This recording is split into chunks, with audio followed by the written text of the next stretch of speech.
Interviewers will ask you many types of questions to gauge how you will fit into the company culture. And that's why a lot of hiring managers like to pose situational interview questions. Hi, I'm Debi Douma-Herren, HR consultant and career strategist with Freesumes.com. You might be wondering, what are situational questions and how should I respond to them? Well, that's exactly what we're digging into today.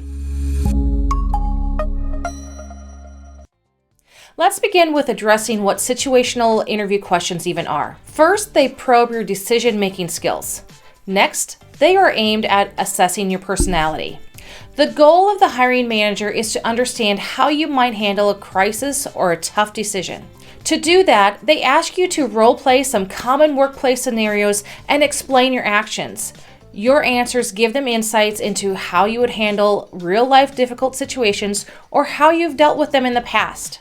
In short, situational interview questions are aimed at assessing your soft skills, such as communication, problem solving, and self-awareness.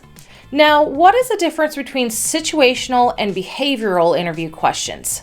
Behavioral interview questions are a bit more abstract.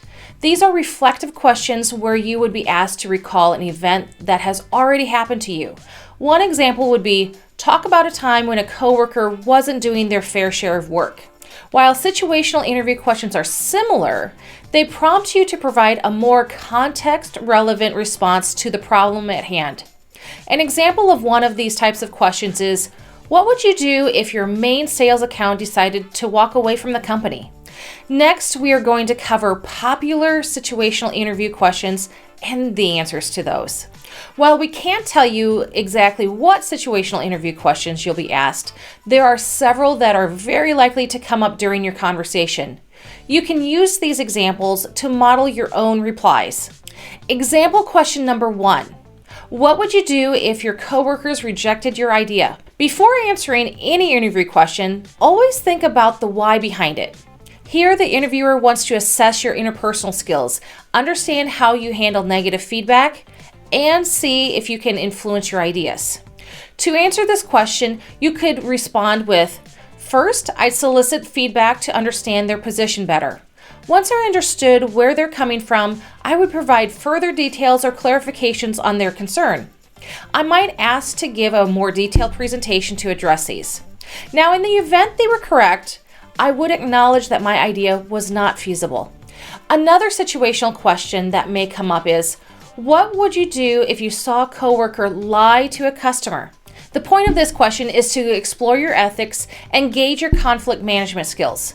The trick here is to avoid sounding too rash or overly confrontational, while also showcasing your acknowledgement of the person's wrongdoing.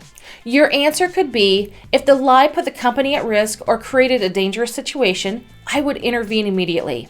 If not, I would get clarification first. I wouldn't want to make an accusation or report something until I fully understood the situation. So I'd first let them fix their mistake or point out where they were misinformed privately. If that didn't work, I would escalate it to a manager. Now, how about the question, you have too many overdue tasks on your to-do list. What do you do? Your potential employer doesn't expect perfection, but what they want to know is if you would fall apart under the pressure of an overloaded to-do list. Your answer should show that you can set priorities, ask for help when needed, and maybe delegate at times. A sample answer to this question would be, I would move the most important and urgent tasks to the top of the list. I would also speak to my supervisor or customers about pushing back some deadlines or getting some extra help. Now, here is a tricky situational interview question for you. What do you do if your mistake undermines the productivity of others? In this case, the interviewer tries to determine if you can take accountability and solve the problems you've created yourself. Don't be tempted to say that such things never happen to you, because that would be treated like a lie. Instead, go and talk about your weaknesses and how you are handling those in this way. If someone told me that I'm interfering with their schedule, I'd immediately hop onto the problem and investigate what happened. I would contact those people and ask how I could help them. After that, I would focus on fixing the problem and making arrangements to assist my coworker. The last example question we will cover is, how would you take a sudden quota increase from your manager? This tricky interview question is aimed at assessing your personality from multiple angles.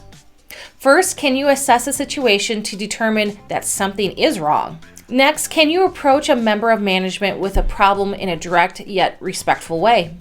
And finally, can you come up with a reasonable compromise? Now, here's what you should pack into your answer. First, I would assess the situation to see if there was a feasible way to meet the quota using the resources available to me.